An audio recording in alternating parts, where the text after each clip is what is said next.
Here we go. Let's see how long it takes for people to turn up.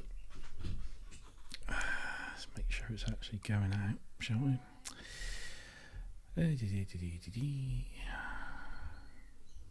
Now live.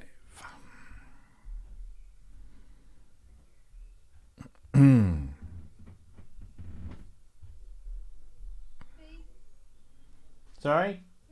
Yeah? Did you make one? Are you on camera? No. Thank you. Do you want the door shut? Yeah. What are you doing? Just testing the microphone. Oh. Nice brew.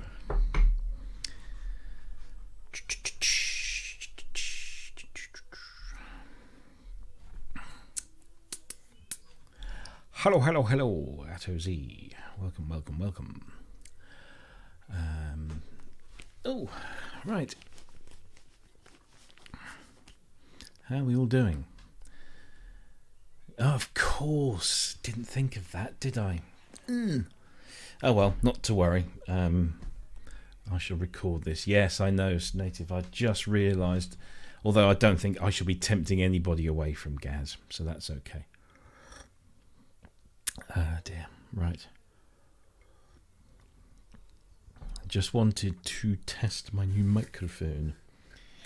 And get some opinions before we go live with the show. That is all. But at worst, I'll be able to at least play this back and just see how it goes. So I'm deciding to clean my arm here just to see how much of that it picks up. There you go. Anyway, I'm sure there's people that aren't watching Gaz. Not that Gaz isn't entertaining, because he is incredibly so. There you go. 1, 2. Blimey, this thing is good. It sounds good to me. I don't know about. Hi, Mac. It is this. It's the Big Daddy. It's the Shure SM7B, which I thought, what with this and the podcasts, would be a sound investment. Sound investment. Get it?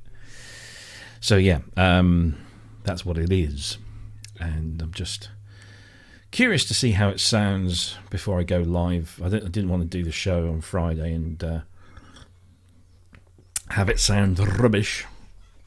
So yeah, there we go.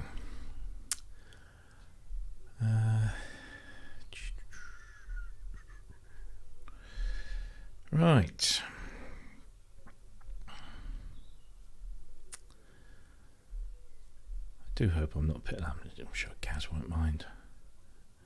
I'm certainly not a major draw away from him.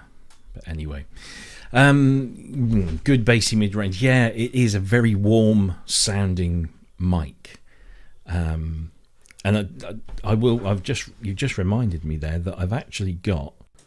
Let's see what is that kind of I've got a bit of an EQ on this mixer here, which I always. Let me just put this. So that's at 0. That's like. So this is literally with no EQ on it now. So it sounds a little bit less bassy, but it still sounds nice and warm. It does. It's Yes. So this is what it replaced. The old Behringer C1, which has been serving me for many years. It must be 10 years or so. It's not actually an awful microphone. It's certainly not the best in the world. It's a little noisy, and I only really noticed that noise moving on to this, because it's just I turned it on and I thought, is this thing on? Because normally I can hear there's just a very faint bit of kind of white noise in the background. And everybody told me that with this SM7B that I would need some kind of gain boost on it, because it requires it. and even where I bought it from suggested it's a cloud lifter, which is 150 quid, which is like half the price of the microphone, just for this little blue box that sits in line to give it a gain boost. But my little Behringer desktop mixer has its own gain boost per channel, and I've had to turn it up a bit more than I had needed with this. But it seems to be, I mean, certainly to me it sounds fine in these, and I'm guessing that it sounds okay out there as well. So that's but it's fun. It's not an awful mic. Given the maker, it's not an awful mic. Certainly, I wouldn't use it in a professional capacity, but interesting. So there you go. So that's good. Now I just need to sort out a really decent camera, and that is going to take a little bit more money. And just so everyone's aware, I paid for this. It didn't come out of the budget, shall we say, the PSN budget. This was bought with my own money because I want to use it for the podcasts mainly. Oh, that's nice blue. So yes, there we go. I could do a good Marks and Spencer food advert, yeah. Well, it comes with this, which you can't really. Let's do it up here. It's a nice big muff. But the instructions tell me that this is for close mic work. So you take this one off. It's just like you can see what it's like. It's just a very thin kind of thing. But the beauty of this is that before, with the Behringer, I had to have one of these, which was a shock mount, and then that adds extra bulk. And then I had to have a pop shield, and I used to have a big round one. And then I moved on to one of these, and if I can get this into shot. This is the other microphone that I've been using for voiceover work. So this is a Yeti, blue Yeti. It's just the USB model because that's all that my company would spring for. But you see that pop? They're handy little things. They just clamp on these ones. They're much more discreet and less in your face than the big ones. Let me just connect that back in. Yeah, but that's USB, and it's a nice little thing. It's like the blue Yeti is essentially a really good microphone, multi-pattern, but also with an audio interface built in. So you could just use that on its own, which is very nice. But the Yeti needs. Well, the Yeti. See, this. I actually thought, rather than splash out one of these, I'd go for I'd try and get the Yeti, and I'd get a shock mount for the Yeti. But the shock mount for the Yeti is like this. It's huge because that is a big mic. It's a hefty mic, and the desktop stand is, it's okay, but it picks up every vibration you put through it. So you just tap the table and it comes right through. So I thought, bloody great shock mount, and I don't know. It seemed very big and bulky, and I didn't really want that. However, the beauty of the SM7B is that it has the shock mount built into the microphone, along with the pop shields. So you don't need anything else. You just need this mic. It's so brilliantly designed. Which is why the SM7B is so highly regarded. I was watching a comparison video the other day, and this guy was comparing the original SM7, an American-made one, a Mexican SM7, which has a little moustache. No, it's that's horrible, isn't it? It was a Mexican-built SM7, American-built SM7 from '73, I think, and an SM7B, and he did this comparison test between all of them. He did voice testing. He did miking up amplifiers, miking up acoustic guitars with them. And to be fair, I mean, unless you really listened, there wasn't huge amounts of difference between a 73 SM7 and a 2020 SM7B. Just a little bit more top end on the older ones. But other than that, I mean, he concluded that the latest one was probably the best one of the bunch, because it just kind of rolled off that high frequency, but it still has the built-in filters. Let me see if I can do that. Can you see this there? You've got like that needs a bit of WD-40. You can roll off the low end a bit, or give it a presence boost, which is very nice. Hello, Richard. Came in looking for Mike. Have you seen him? Yes, I saw. But yeah, it's a beautiful thing. It's a really beautiful thing. I've never really had much mic luster, because to me it's just a single tool that I do voiceover work with. If I did anything else, I might be a bit more concerned about it. But no, it's hugely impressive. And it ought to be for the price, because they're not cheap. But I thought it a sound investment. I thought it was a wise investment, given the stuff that we do. Anyway, I'm really troubled by the fact that I'm overstepping Gazzy, although I'm sure Gaz won't mind. This isn't a scheduled show. This is just a test. And Gaz is way more interesting than I am. But do you know what? I did think I had this thing happen this morning that I thought, I'm going to have a rant. I need to rant about this to people who might understand. And given there's only a handful of people here, I don't know whether I'll bother. But hey, we'll see. But yeah,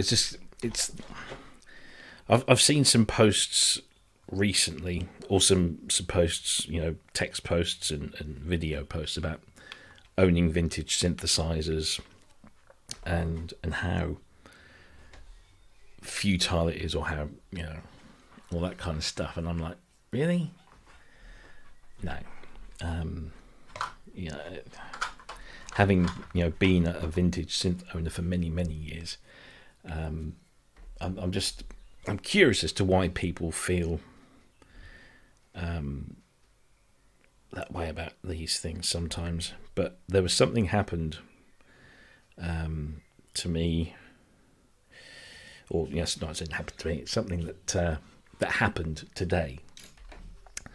I'm going to tell you about it. So this guy posts something up on a Facebook group which is for Yamaha DX7 TX802 owners, of which I'm naturally a member of. And he posts this thing and he says, I've got three RAM 4 cartridges for sale, $450. I will cover the shipping and the the customs charges. And I thought, 450 for 3 RAM 4 carts. That's 150 a cart, obviously. Even my basic mathematical skills can work that one out. If you're interested, the RAM 4 cart is this one. So it was the second generation of memory cartridge that was developed to go with the Mark II DX7, TX802, and a few others. What else uses it? Oh, the DX11 uses it. The RX5 uses it. Yeah, it was kind of like their second generation ones. And they can hold 64 patches, 32 performances, 2 micro tuning setups, and one kind of utility settings set up.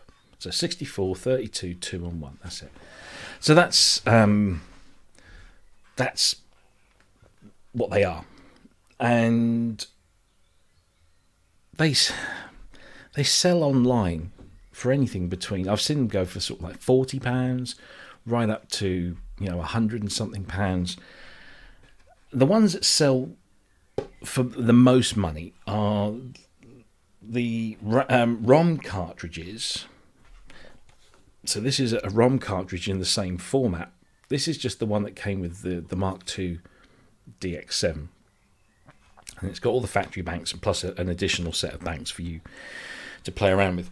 But the ones that came from Yamaha, the VRCs, which came with sounds by people like Gary Leuenberger and Toto and Sakamoto and a few others.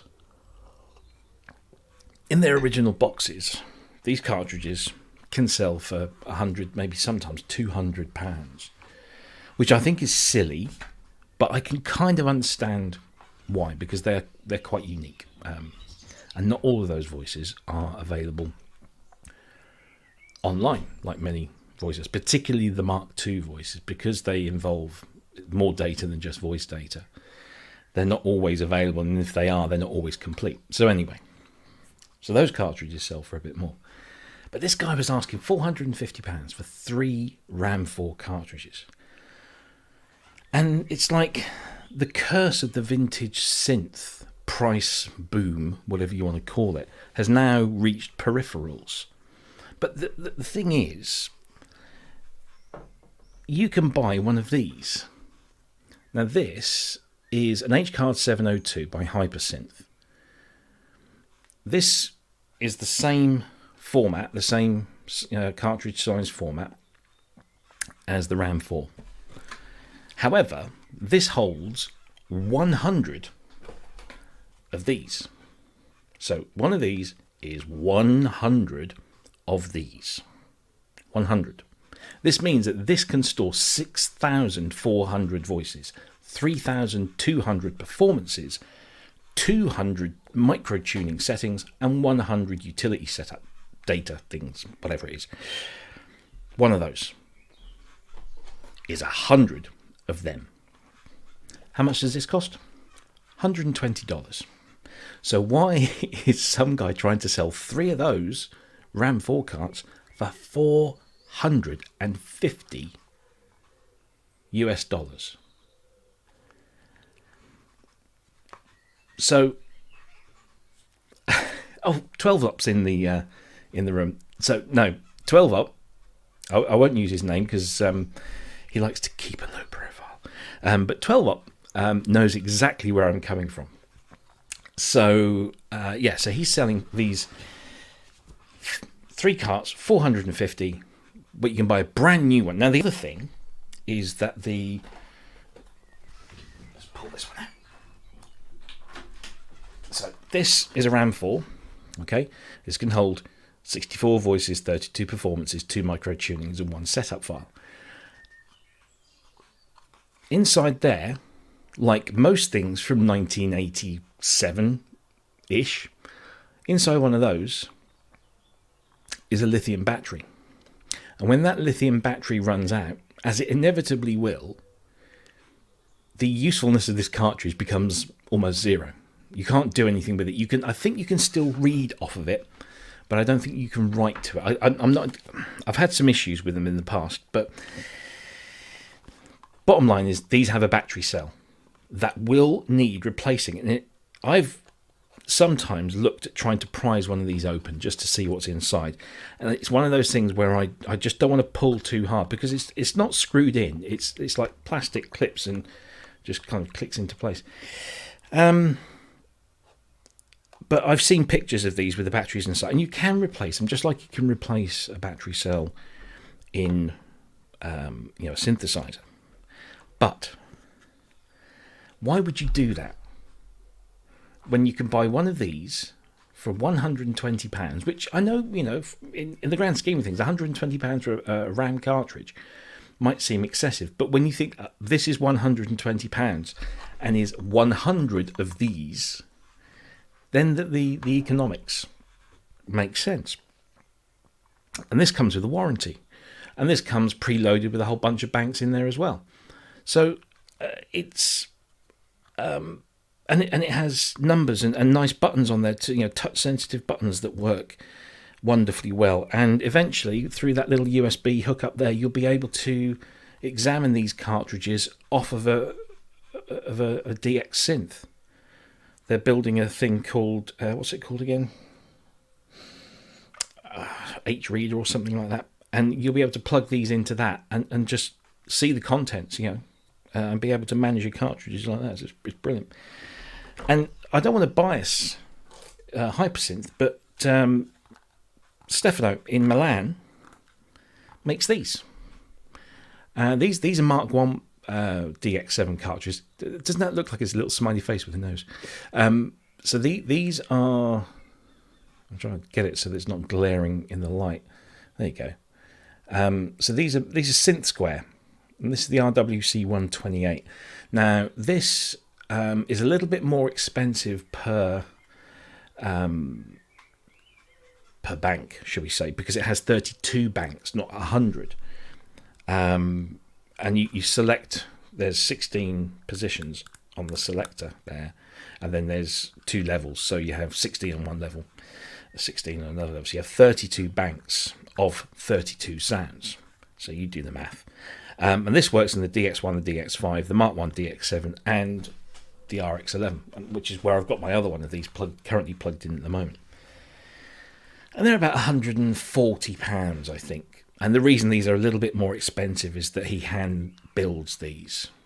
But anyway, why would you spend £150 on one of those? And it just got me really kind of angry that the accessories market within synthesizers is now becoming as ridiculously overpriced in some regards as the synthesizer market itself in vintage synths. I don't get it. People are selling third-party cartridges like these. These are quite well-worn Digital Music Corp cartridges. So I'll do this up here. Oh, they're all a bit worn. And these suffer from the problem that I was mentioning earlier, is that they have batteries in, and the batteries have gone, and I can't get into the data on here. So I need to open these ones up. Stuff like this. This is the Super RAM, and they did a Monster RAM and a Hyper RAM as well. PA Decoder, German company. They can be quite expensive. People are even charging stupid money for these. This is an ADP-1. It is a piece of plastic with a metal connector that then comes out this side. And what this does is it takes one of these Mark 1 cartridges and turns it into a Mark II, or RAM 4 style cartridge. And the amount that these are going for is insane. I managed to find one of these online for I don't know, 30 quid. I don't think the guy really knew what he was selling. Lucky me. Didn't Valhalla do a cartridge? Valhalla, yeah. So I'm just doing my Vic Reeves thing.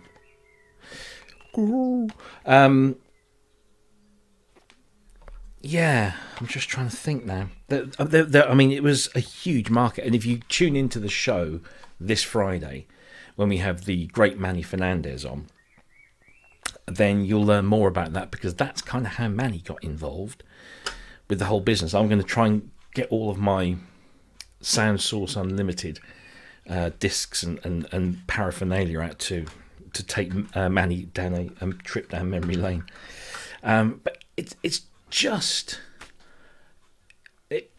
I just don't understand why some people believe that peripherals like RAM cartridges are going to be worth £150 each, when there is a modern alternative that does everything that it does and even better.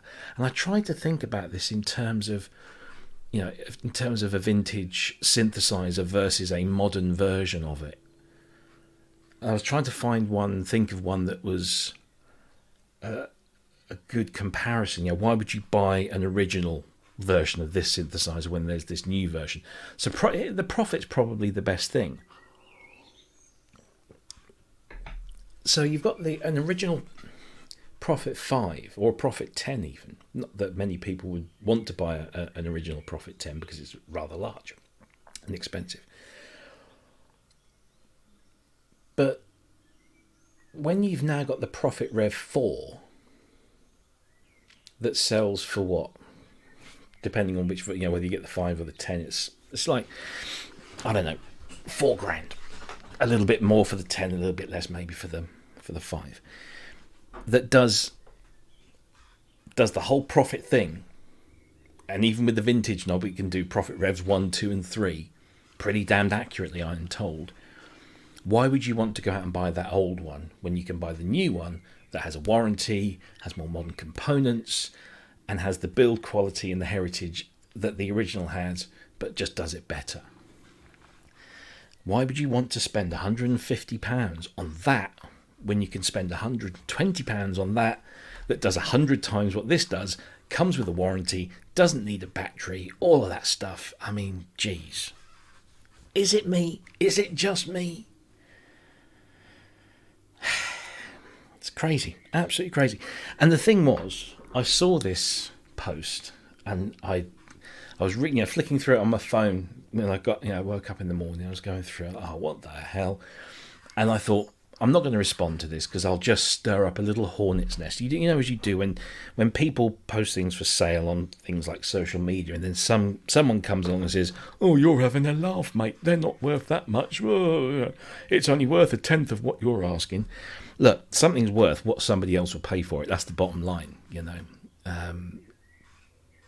If somebody wants to pay £500 for a DX7, that's what it'll be. If somebody only wants to pay £300 and sells, and buys one for £300, that's what that is worth. So I hate being that guy. I don't like to do it. I'll just sit there and quietly chuckle. But also secretly, I'm hoping that I'll find something similar myself that's a lot cheaper, and I can say, look, Anyway, so I resisted until the guy selling them made the ultimate fatal mistake, and that fatal mistake was that he spammed my inbox with the same advert. You want to buy these? $450 I'll cover all postage and import duties. And that was my license to then tear him a new one in public. And I wrote this, I was very polite, and I just said, I'm struggling to understand why you're charging £450 for 3 of these when £120 will get you 100 of those in a new, more modern and more robust and rugged and reliable and warranted thing. He came up with some reply which I think got lost in translation, and then the administrator of the group zapped the whole thread and just got rid of it, which was probably a good thing. But there you go. So yeah, cartridges are the new vintage synth rip-offs. I mean, I've got modern versions of pretty much every RAM cartridge that I need. So like on the SY22 at the top there, I've got one of Sector 101's data blades. Sector 101 is a guy in Northern Ireland that makes these beautiful blade cards that work in the SY range. So that's the 22, the 35, the TG33, the 55, the 77, the 85, and the 99. Also works in the TG55 and TG500. So it's brilliant. You get one of these, you can store 16 or 32, depending on which version you go for. 16 or 32 banks, which is plenty. I only need this one because I transfer that from the SY to the TGs in the rack. And the V50, as 12 Up has just pointed out. So yeah, loads of places take these data blade cards. And those are like 120, 130 pounds for one of those cards that holds multiple cards. And again, if you go on eBay and look for original, Yamaha blade type memory cartridges, I don't think I've got any loose in here. No. They're all in the machines, I think. But yeah, why would you buy the originals when you've got all those? Unless, of course, the originals have got sounds on them that aren't easily available elsewhere. What else have I got that's got cartridges in it? Well, obviously most of the Yamaha stuff. But I've got modern versions of the DX5, the DX7, the DX11, the SY, the RX5. The RX11's got a modern memory cartridge in it.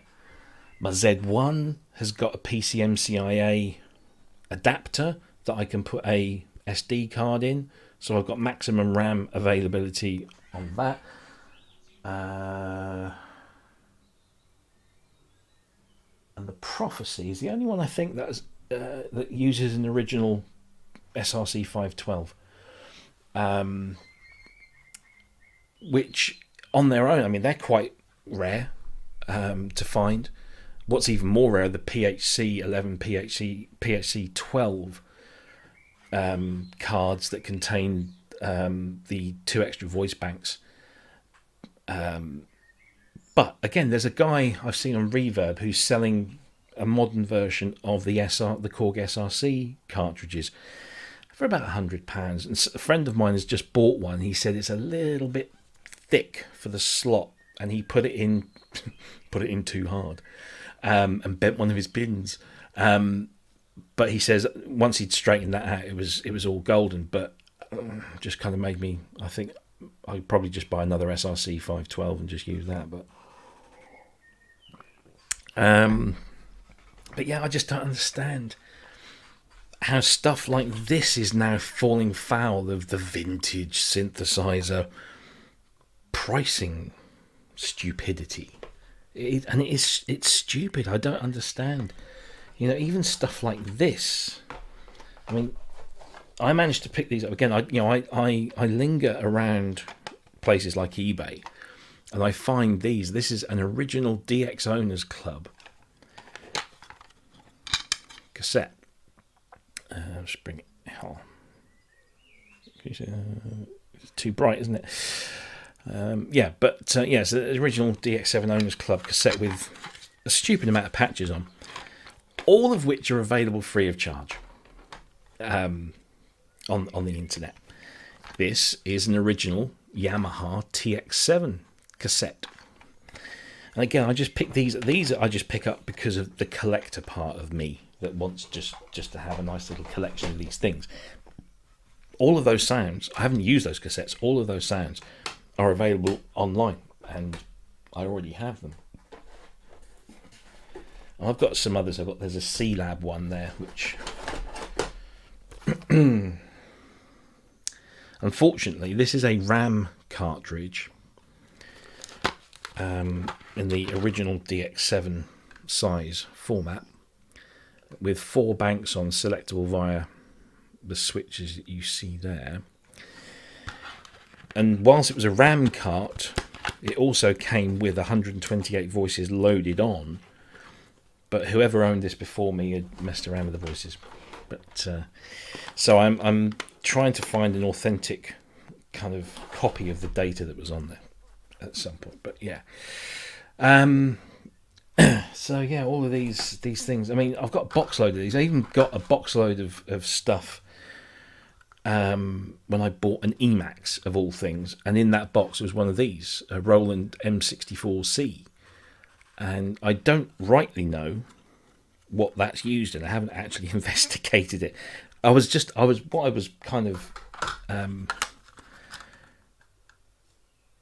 It's the same Yeah, it's the same connection type to the Yamaha.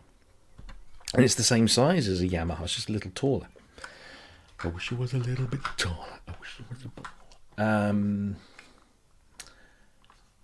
But I don't know what the 64C was used on. If anybody in the room can tell me what the 64C is useful for. I've hung on to it just, because I'm a hoarder. But I might sell it for a right price now because it seems like now's the time to sell. Yes, anyway. It's a crazy, crazy world. James Dyson says JX3P. Yeah, it could be. I'll have to check that out. It's got to be one of those, that era, hasn't it?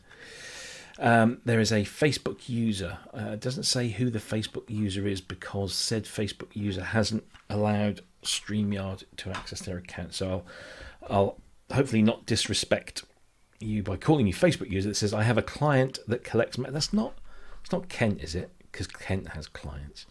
The client that collects manuals. Well, I don't collect them as such unless it's for my own benefit. Although a former member of Frankie Goes to Hollywood, who is a good friend of mine, called me the other day and said, I'm not going to do the Scouse accent. I can't do that. Well, I can, but I don't want to do it publicly and insult him. But he called me. He said, I've just been clearing out the attic and I've just found a whole bunch of synth manuals. Do you want them? And I said, well, what are they? He said, I don't know. Just took a bunch of pictures. And I said, yeah, go on, send them over. Because at worst, if I don't have the equipment that they relate to, I'll scan them and just upload them online for other people to use. And then the conversation turned to him clearing out some of his hardware as well, which fingers crossed might be turning up here in about 6 months' time, once it's out of an exhibition. So that'll be interesting. Yeah, manuals. They're another one. Yeah, that's another one. There are so many manuals now, for obvious reasons. But even the old ones are mainly scanned and available on most. If you want a manual for, I don't know, an Emax 2, for example, all you got to do is just just Google Emax 2 manual. 99 times out of 100, you'll find it.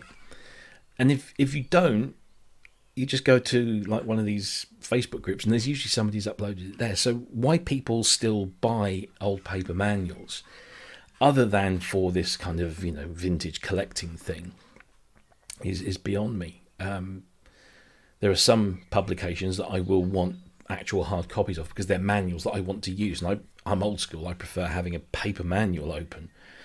But if worst comes to worst, I just print off the PDF, for God's sake. It's not rocket science.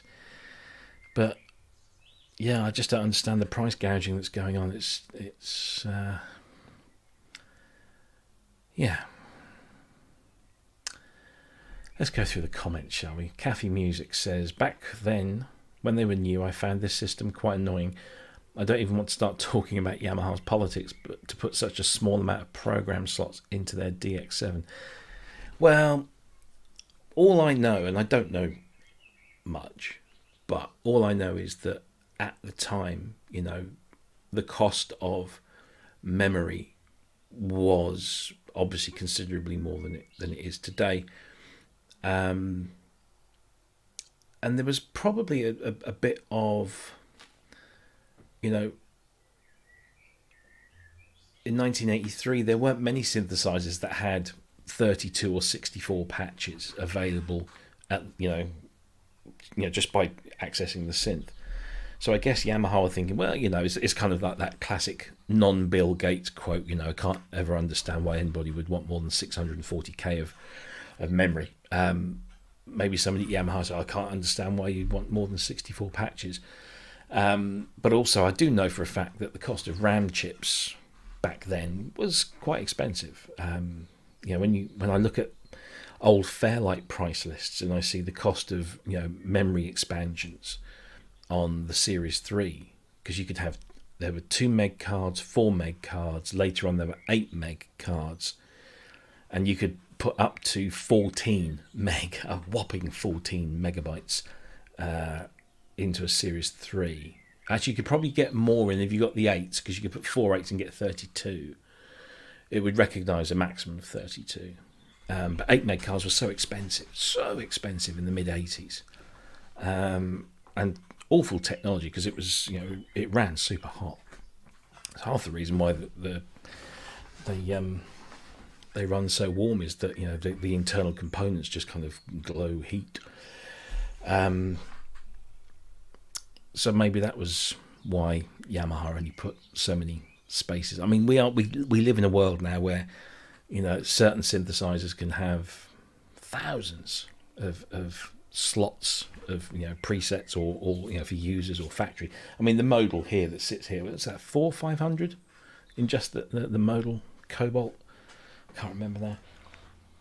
The Essence FM, you can have the mathematics of it is like it's 26 banks of 128 voices times 26 banks of 128 patches. So voices make patches, and patches, the kind of the multis.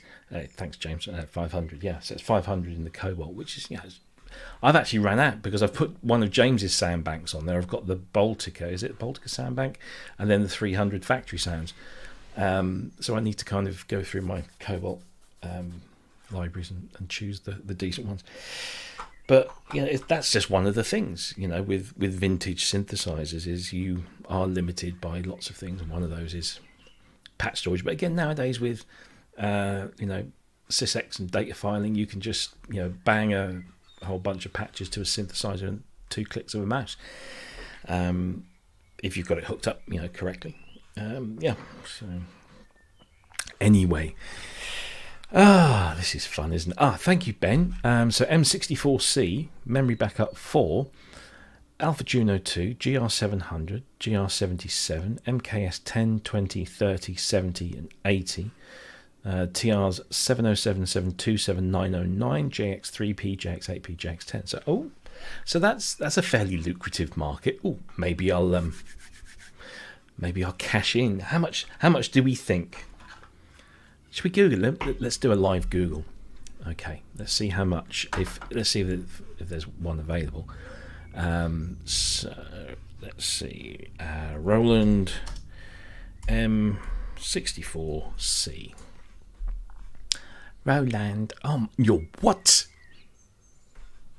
Get out of town. I'm sitting on a gold mine, lads and lasses.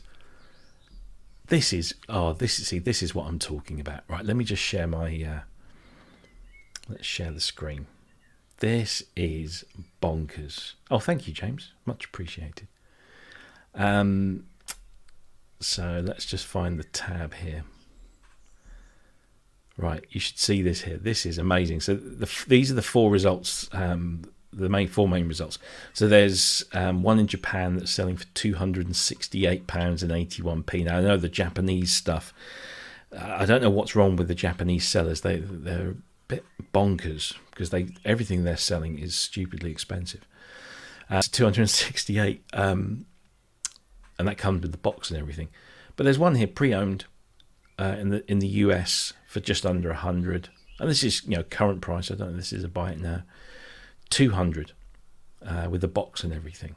98.78, 253. I almost choked there, but that's for the actual synth. But technically, I'm sitting on a little gold mine here. I mean, what? Let's just say. So what we got? What's the biggest? The biggest price there is 253 or 268. The lowest is about 100. So let's be conservative and say, I don't know, on average, one of these might sell for about £150. That's just mental. With all due respect, that is absolutely crazy.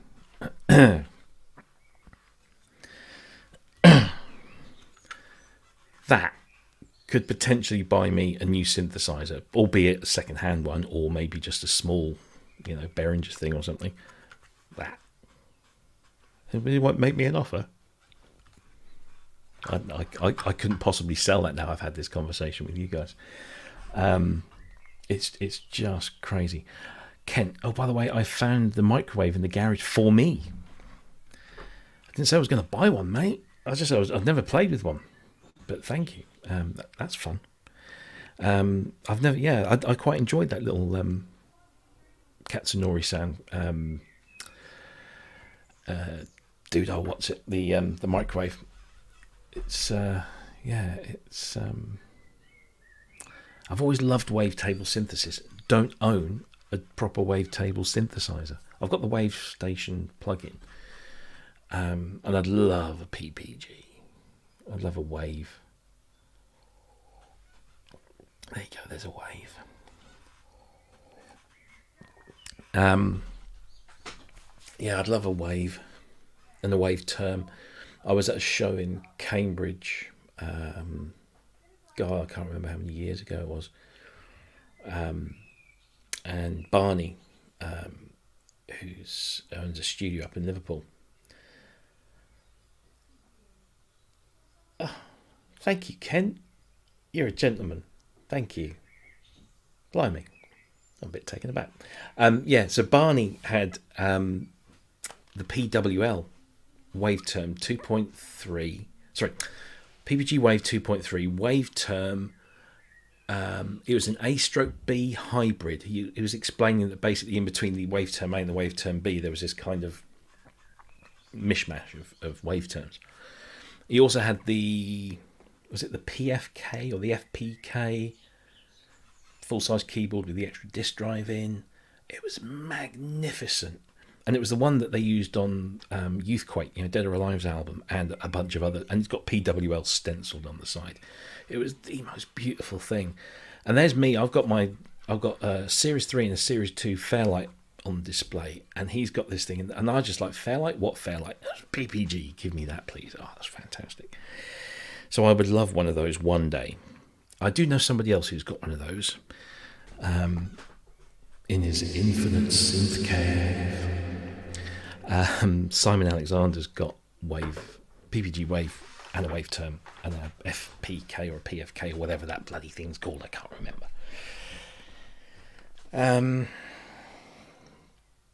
But yeah, nowhere to put it at the moment. Here's another thing that's going up in value at the moment, which I'm again staggered by. Yamaha breath controllers. This is the BC1. I'd love to actually meet someone who's used one of these in anger, because I'm struggling to kind of get to grips. You see, you blow in it, and there's a hole at the top where the air comes out. And makes an awful noise when you do that. However, I got a second one. And I got this one as part of the sale or part of the acquisition of the KX88. And it had got a piece of tape over the hole. And I thought, that's interesting, because then it went like this, because the air wasn't coming through. However, it worked, and it worked even better with the hole taped up. Now, I've never met anyone who's actually used one of these to know whether... Because when you... I don't know if you can hear this. This is me blowing into it, covering the exhaust port. So you can hear the diaphragm moving. And it's almost like covering it up.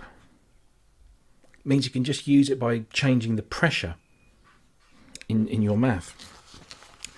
I have found, I've got a few banks of patches for... Actually, I think DX5 and the DX7 Mark II that are specially designed, and also on other synths, but I don't have a wing controller for those. But yeah, those are going up in value. However, I bought this the other day. I can't remember if I showed you guys this. So I'm running out of space. Everything has to go under the desk. So I got one of these the other day.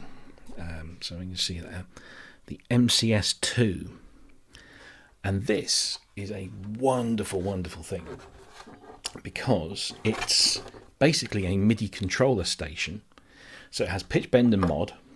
You have a couple of controller sliders. You have program change buttons.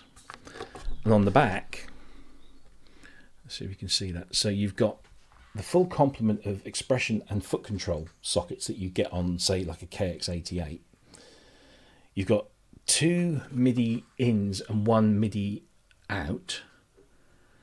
But also, on the side, you've got the breath controller port.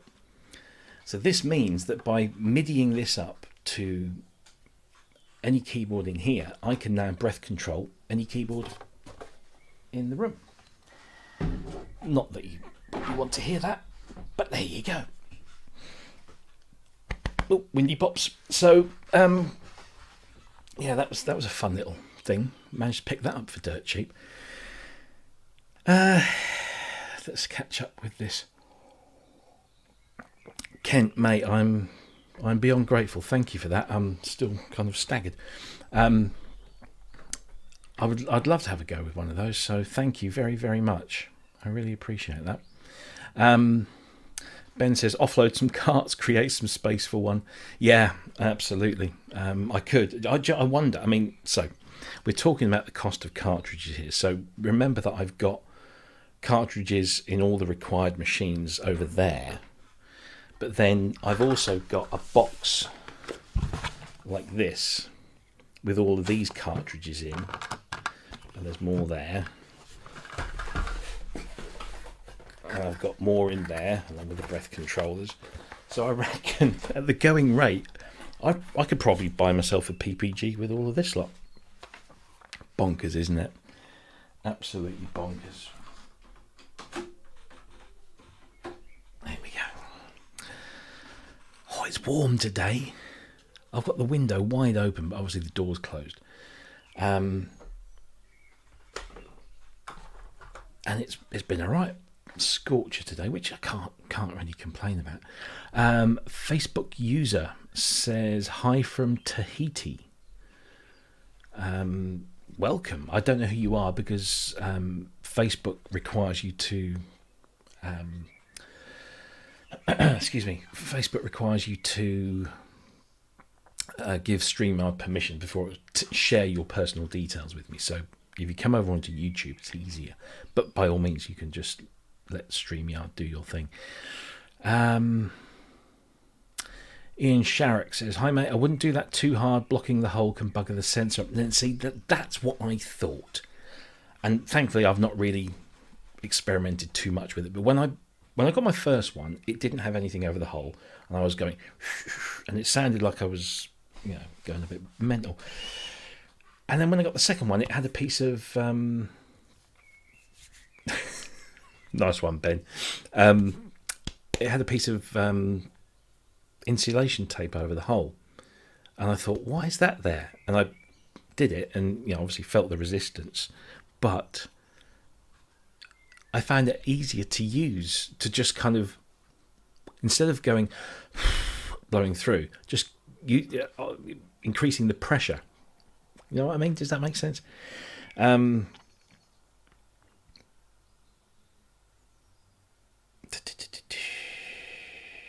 Sorry, I'm just checking my messages. Thank you, James. Got your message. Cheers, pal. Yeah, so I've not really explored that too much, but duly noted, Ian. Thank you. Yeah, so Mr. Tahiti, hi. It's great, isn't it?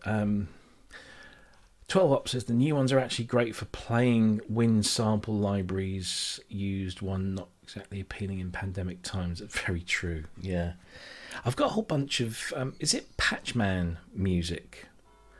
It's Patchman. They do sound libraries and stuff.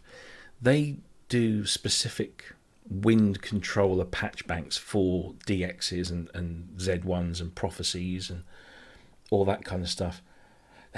Yeah, I'm going to try that. I should have tried that tonight instead of sitting here talking to you guys. I've been desperate to try a wind controller on the Prophecy because it's got so many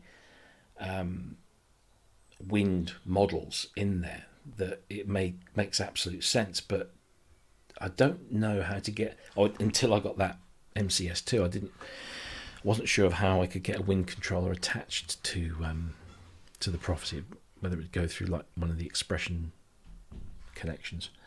But anyway, I don't need that now because I can MIDI it up. And that'll actually be a nice little experiment with the old Widdies. Take a drink, everyone. With the old Bluetooth things. See if that works. Try it with the SSU. Okay, yeah, I'll do that. Yeah, I'm going to get all of those SSU discs and stuff. I've got a whole drawer full of them that Manny did. I'll get that for the show. So yeah, if you are hanging around here for the first time, we have Dr. Manny Fernandez on the show this Friday, which is going to be super fun because he's got a whole bunch of his synths rigged up. We did a little test just the other day, and he's going to have some sonic treats for us in the show.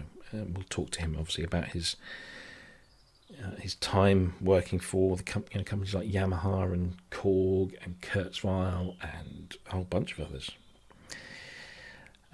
So that's this Friday at 7 p.m. UK, 12 p.m. Eastern, 11 a.m. Pacific, 8 p.m. Central European, sometime in the middle of the night in Australia, unfortunately. Which is a real pain because there are some people in Australia I would really like to get on the show. But we did it once with Rands, and all credit to him. He stayed up got up at like 3 o'clock in the morning to be on our show, which was just amazing. So yeah. Well, I think.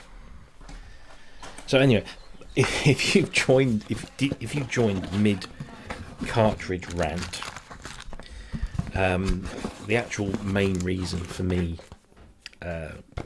going live tonight was to test the new microphone.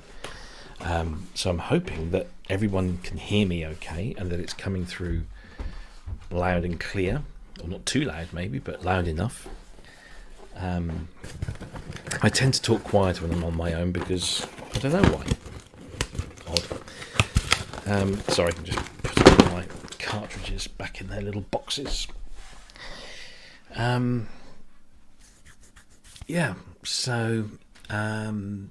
was the microphone, because I bought new microphone. She's lovely boy. Because this old thing, as useful as it was just not cutting the mustard anymore. And I thought, if I'm doing podcast after podcast, then, and of course doing these live streams, then it pays to have the decent gear, and that's something I really wanted to make sure that I had. And also, the other reason I got this, because it's one of the best known microphones and best loved microphones for doing stuff like this. You can also probably hear my wife in the background shouting at the kids. Oops, sorry. So what did I just do there? Don't scratch it. So first of all, I wanted a good quality microphone, a quiet microphone. So this is that. Secondly, I wanted to debulk. So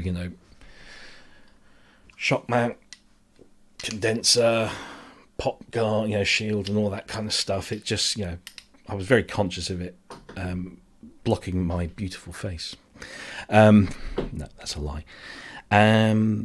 But also, the room that I have here, this is just a bedroom. This is like bedroom number 2 of this house, and I've commandeered it as this is my workspace. This is my office. It's my studio. It's everything.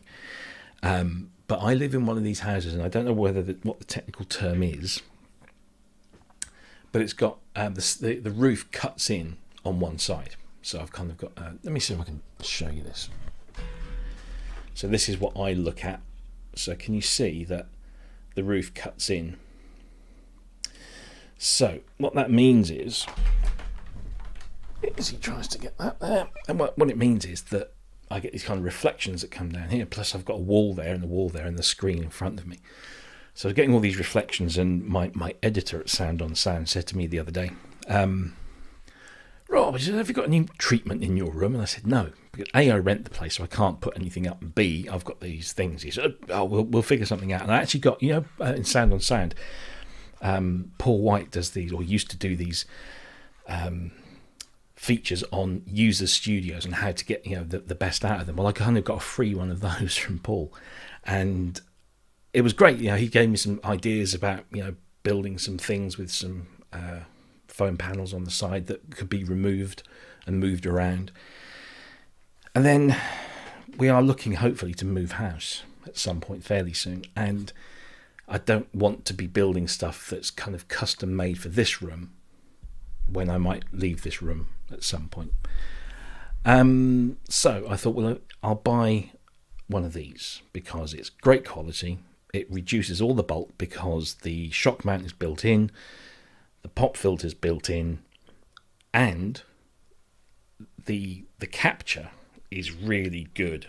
So it avoids anything kind of going on. I'm kind of rubbing my fingers behind, you can barely hear that. So the rejection, is that what they call it, rejection? Is good. And so it kind of reduces on all of that stuff. So it's a good thing all around. So James is saying it sounds good. Kent says it sounds good. That's good. Ben, thank you. James says, Shure mic? Yeah, sure it's mic. Yes, it is. It's a Shure SM7B. Get it right. It's the SM7B. You need to posh up for the SOS podcast. Yes, exactly. So there you go. They didn't offer me, because they got some tasty little deals with some of these companies, but nobody offered me any equipment, so I had to provide it all myself. But yes, it is a Shure SM7B. Mark says, did I get the cloud lifter thing? No. I think I explained at the very beginning, but I'll explain again. So when I bought this, it was suggested that I get a cloud lifter for 150 quid, which is like almost half the price of the microphone.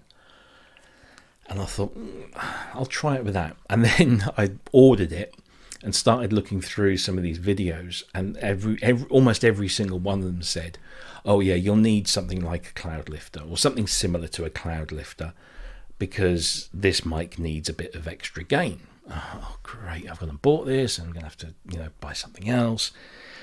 So, as you can tell, up until now, I've been doing things on a fairly tight budget. So I've been using the old Behringer C1. That's been my main microphone for many years. I've done radio with this, and I've done voiceovers with this, and I've done podcasts and streaming with this.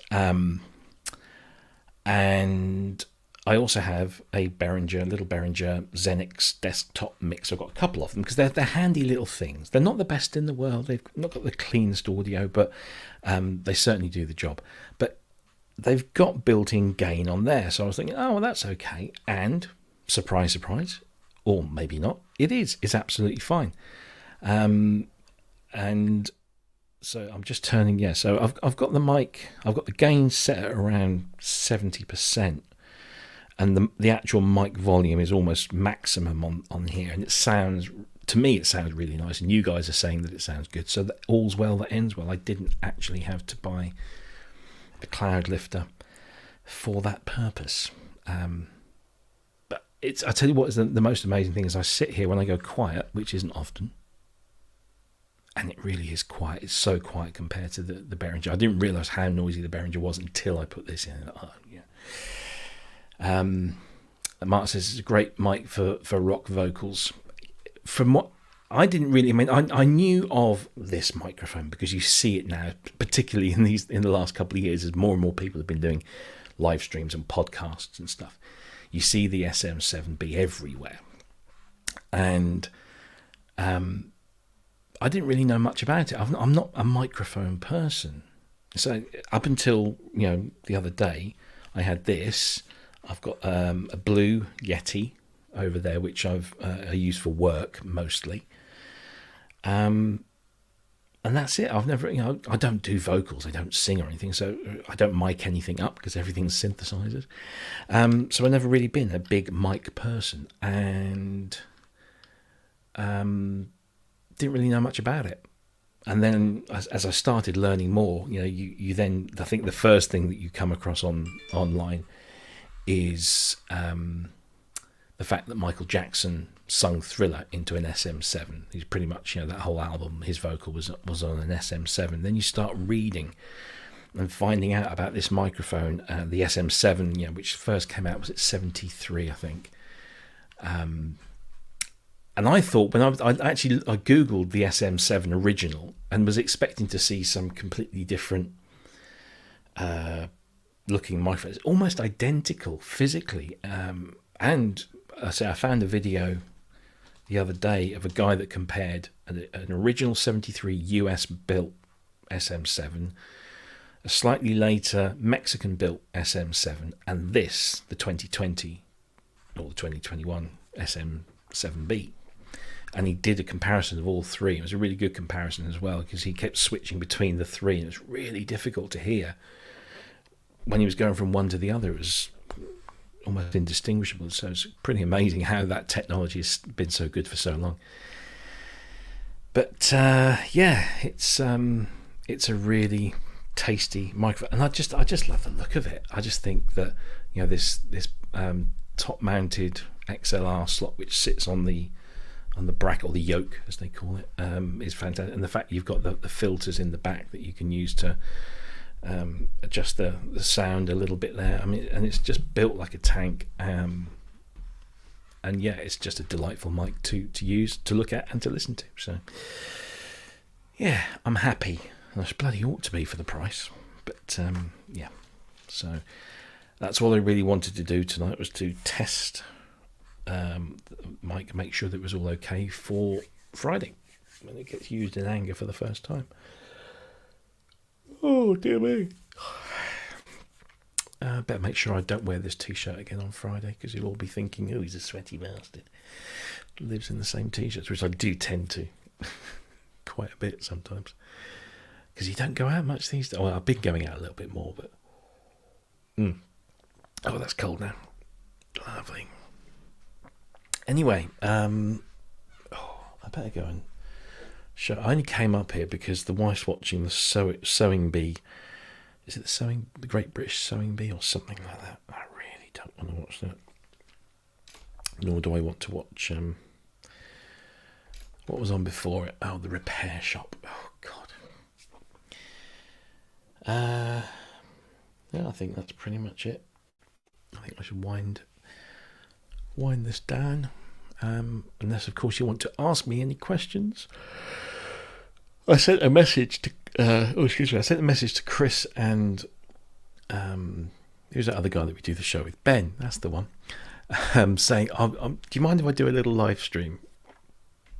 And I never got an answer, so I hope they don't mind, because it's too late. I did it anyway. Revive Back says, I love your relaxing voice. Well, thank you. Hope it's not too. That's another thing that this mic is really good for, is that AMSR stuff, which I've never really understood. So apparently AMSR, this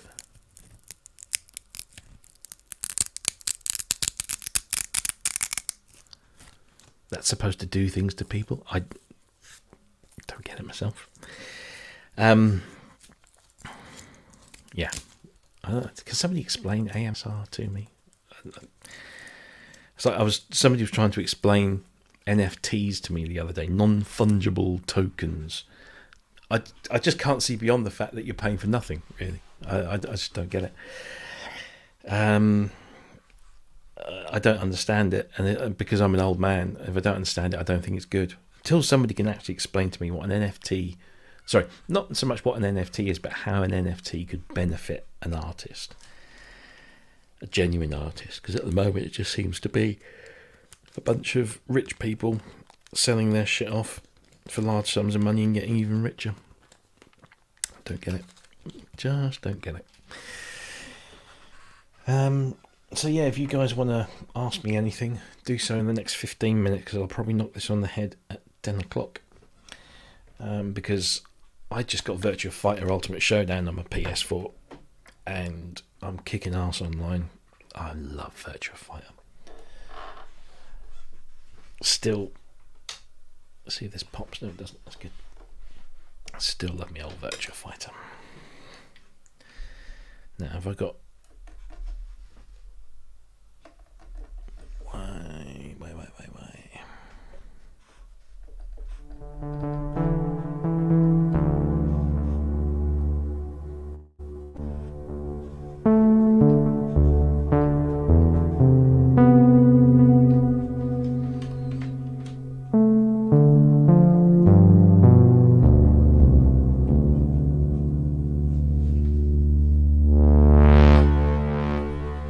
Name that synth.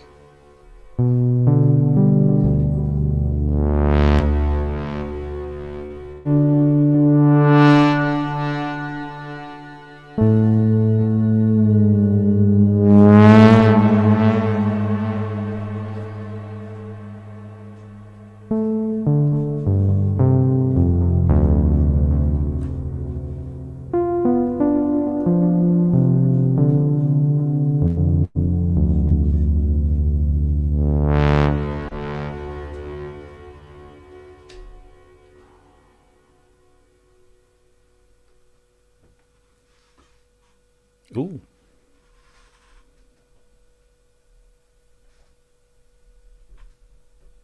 Got a bit of ground loop there.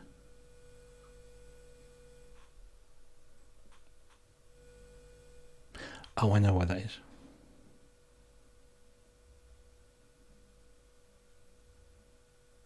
Pretty sure I know why that is. I hope so.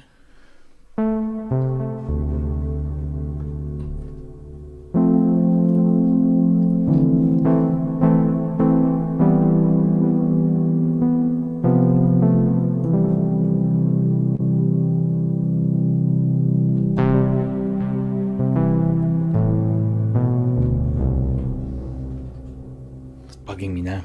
I hate ground loops.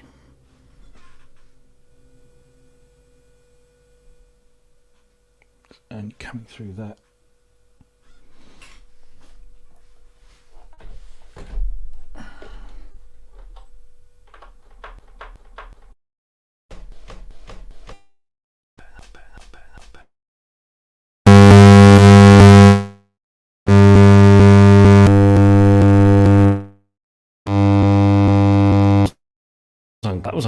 That was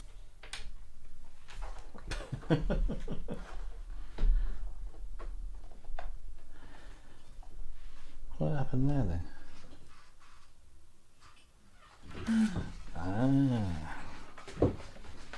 All becomes clear.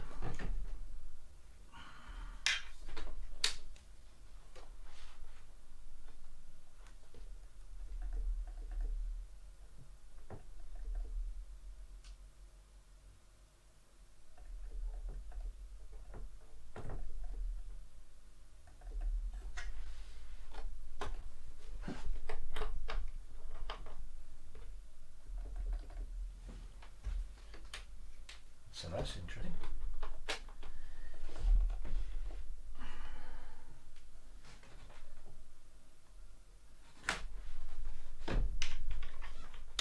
Oh yes, okay. Oh, we're back in the room.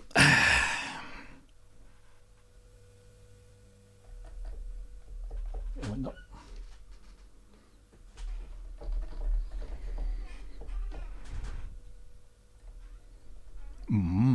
I think I broke something.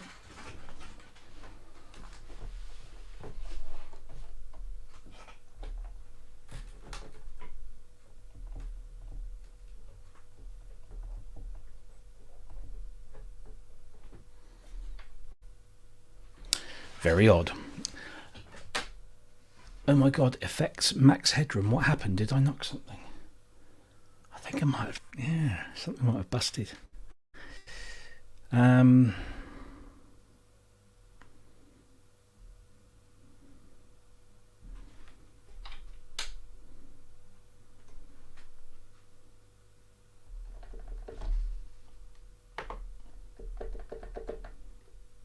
very odd. I've got no output from my cable.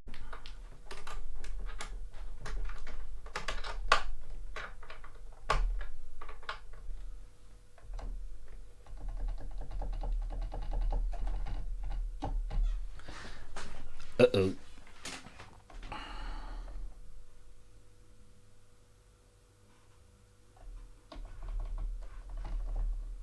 I might have broke my cobalt.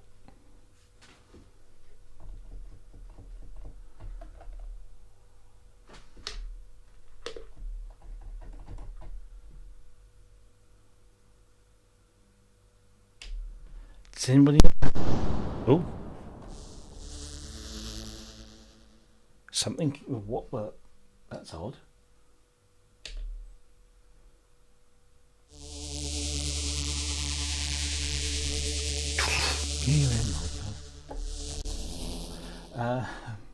Oh, that's... And it's back. How weird is that?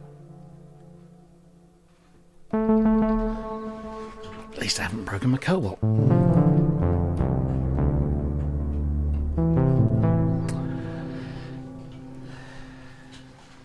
Let's see.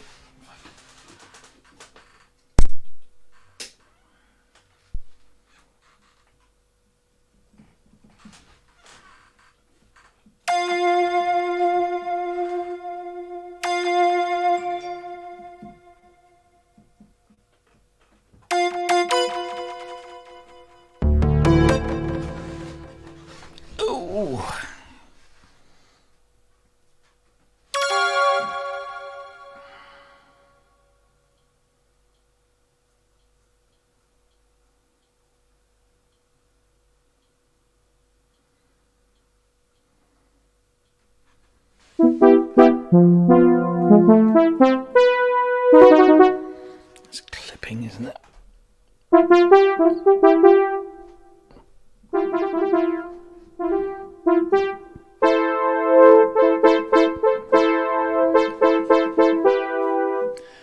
Uh, 12 watt. What was the synth? This one. That is the Cobalt 8 from Modal Electronics, the mighty Cobalt 8.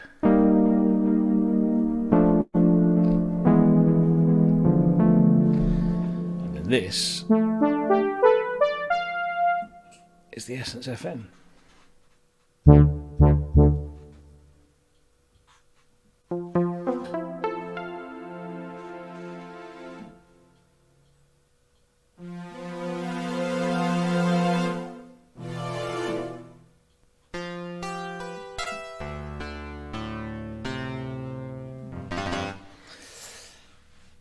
Which I've been neglecting recently, but there you go.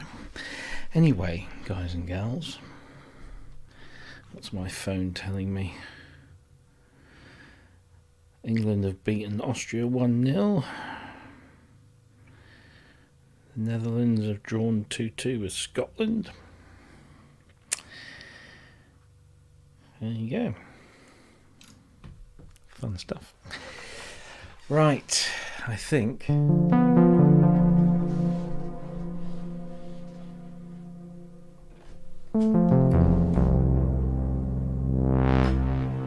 love that patch. Love that patch.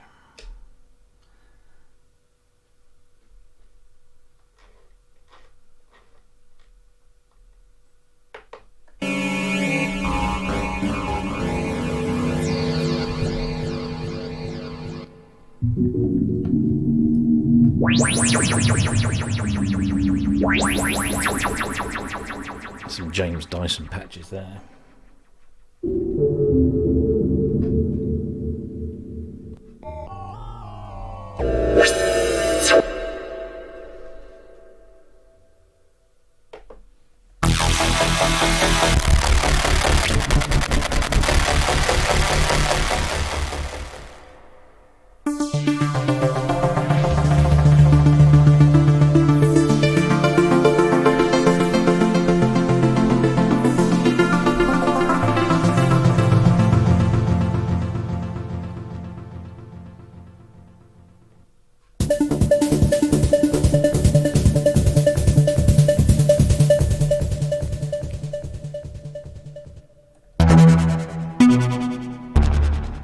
If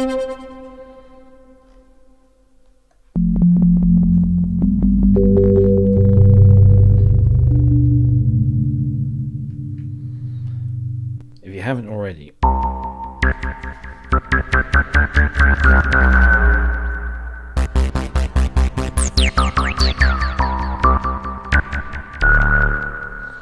if you own a Cobalt 8 and you haven't checked out James' patches, you don't know what you're missing.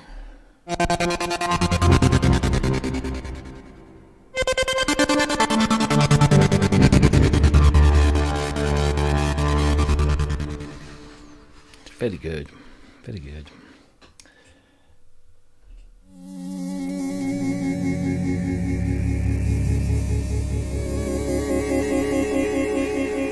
Anyway, on that note, I'm going to love you and leave you because I've been doing this for an hour and 20 minutes and it's warm and I need to go and stretch my legs and wet me whistle and play some Virtua Fighter. If you're playing, if anybody here has a PS4 and plays online and plays Virtua Fighter 5 Ultimate Showdown, which came out yesterday, and you want a match, then find me, and it's pretty easy to find me because I go under the same moniker online here or online elsewhere. Shan't broadcast it, but you would know how to find me. My unique brand name.